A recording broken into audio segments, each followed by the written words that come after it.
অন্য দিন কত ভালো ভালো রান্না করি, ভ্যালেন্টাইন্স ডেতে কিছু স্পেশাল করবো না তাই কি কখনো হয়? ও তোমাদেরকে তো বলাই হয়নি কি রান্না করবো। আজকে তো করেছিলাম হায়দ্রাবাদ স্টাইলে চিকেন বিরিয়ানি। প্রথমে পেঁয়াজগুলোকে ভালো করে ভেজে নিয়েছিলাম, তারপরে মাংসটার গায়ে টমেটো, কাঁচা লঙ্কা, সর্ষের তেল আর ওই যে ভেজে রেখেছিলাম যে পেঁয়াজগুলো, না ওই পেঁয়াজগুলো দিয়েছিলাম। আর দিয়েছিলাম এখানে আদা, লেবু, আদা রসুনের পেস্ট, জিরে গুঁড়ো, লঙ্কার গুঁড়ো, সামান্য একটু নুন আর হলুদ দিয়ে ভালো করে মশলাগুলোকে মেখে নেবো। এই মশলা না, মাংসের গায়ে মশলাগুলোকে মেখে নেবো।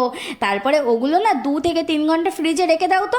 আর এদিকে ফ্রিজ থেকে বার করে কড়াইতে তেল দিয়ে ভালো পরিমাণে সর্ষের তেল দিয়ে মাংসগুলোকে কষিয়ে নাও। কষানো হয়ে গেলে ওপর থেকে একটু ছড়িয়ে দিয়ে দাও বিরিয়ানি মশলা, মিঠা আতর, কেওড়া জল, গোলাপ জল। তারপরে ওগুলোকে সাইডে রেখে দাও তো বাপু। আর এদিকে ভাতটা করে নাও। ভাতটার মধ্যে দিয়েছিলাম লবঙ্গ, এলাচ, দারচিনি, তেজপাতা, লেবু আর একটা জায়ত্রী। প্রথমে বলেছিলাম হায়দ্রাবাদ স্টাইলে চিকেন বিরিয়ানি, আর না আমি এখানে একটু আলু ইউজ করেছিলাম জানো তো।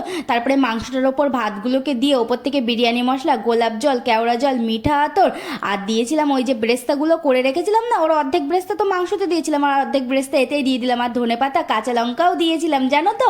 আর ওপর থেকে একটু সামান্য একটু ঘি আর একটু বাটার দিয়ে ভালো করে স্টিম হতে দিয়েছিলাম 30 মিনিটের মতন ঢাকনা খুলে। কত সুন্দর একটা খুশবু আসে, আমার তো এখনো লোভ লেগেই যাচ্ছে।